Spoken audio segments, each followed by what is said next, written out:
Sa iba namang balita, tinitignan ngayon ng PNP Health Services kung kailan mailalim sa medical rehabilitation si Senator Rodante Marcoleta. Samantala, naisilbi na rin sa senador ang isa pang panibagong arrest warrant ng Sandigan Bayan. Karagdagang detalye sa live report ni Vic Somintak. Vic.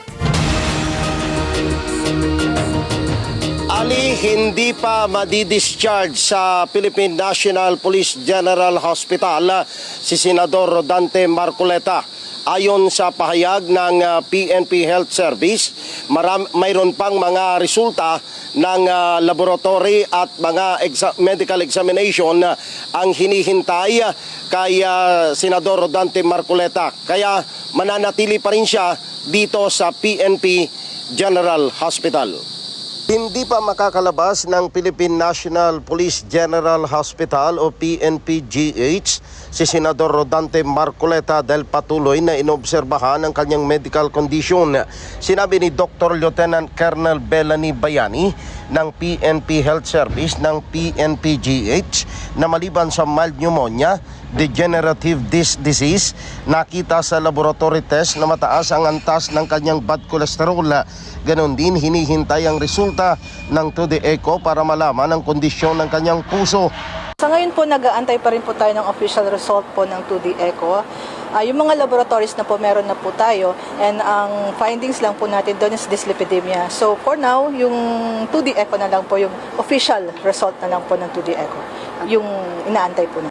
Ayon kay Dr. Bayani, nakapagsumiti na ang PNP-GH sa Sandigan Bayan ng initial medical report ni Senador Marcoleta para sa evaluation ng anti-graft court na nag-issue ng arrest warrant ng senador sa kasong plunder at indirect bribery. Diliwanag ni Dr. Bayani na sa sandaling lumabas na ang lahat ng laboratory at medical test ni Senador Marcoleta, hihintayin na magiging rekomendasyon ng rehabilitation doctor ng PNP-GH kung isa sa ilalim ang senador sa medical rehabilitation. Nag-aantay pa po tayo ng mga laboratories, mga further exams pala. Sorry, laboratories meron na. Further exams po sa kanya. Dahil may mga and further assessment po. Hindi naman, although inaano po namin, advice namin for bed rest, pero hindi naman po siya yung sa kung critical condition ng gusto niyo malaman. Hindi naman po. Binigyang diin ni Colonel Bayani na Sandigan Bayan pa rin ang magdidesisyon kung ano ang gagawin kay Senador Marcoleta sa sandaling matapos na ang comprehensive medical examination ng PNP-GH sa health condition ng mambabatas.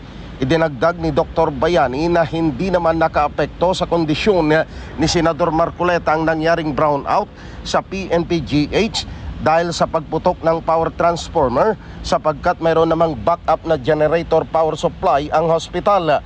Samantala, kinumpirma ni PNP-CIDG NCR Director Colonel John Giagi na naisilbi na ng Sandigan Bayan Sheriff ang arrest warrant kay Senador Marcoleta at dating Congressman Mike Defensora sa paglabag sa Presidential Decree 46 o pagbabawal ng pagtanggap ng anumang regalo, cash o in kind na isang bailable offense. Kagabi ay naglabas ng media advisory yung Sandigan Bayan, no?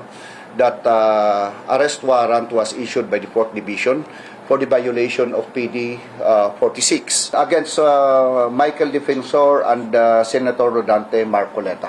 And it is a violation of PD 46 bailable at 30,000 each.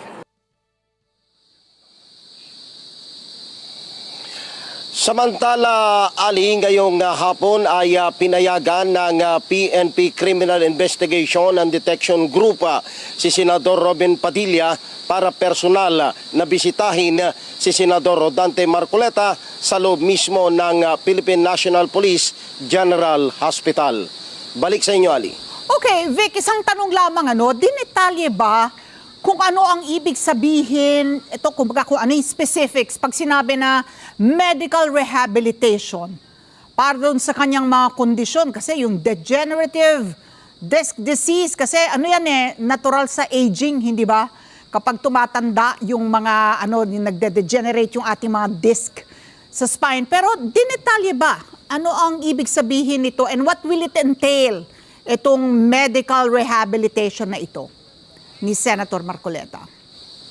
Ali, batay sa paliwanag ni Dr. Bayani, ang isang pasyente na isa sa ilalim sa tinatawag na medical rehabilitation ay depende doon sa level ng problema niya na dapat na i-rehab ng mga manggagamot. Mayroong pagkakataon na pwedeng outpatient yung pasyente. Pero kung malala yung kondisyon, doon papasok kung papayagan ng Sandigan Bayan na siya ay isa ilalim sa hospital arrest, Ali. Okay, maraming salamat, Vic Sementak, nag-uulat.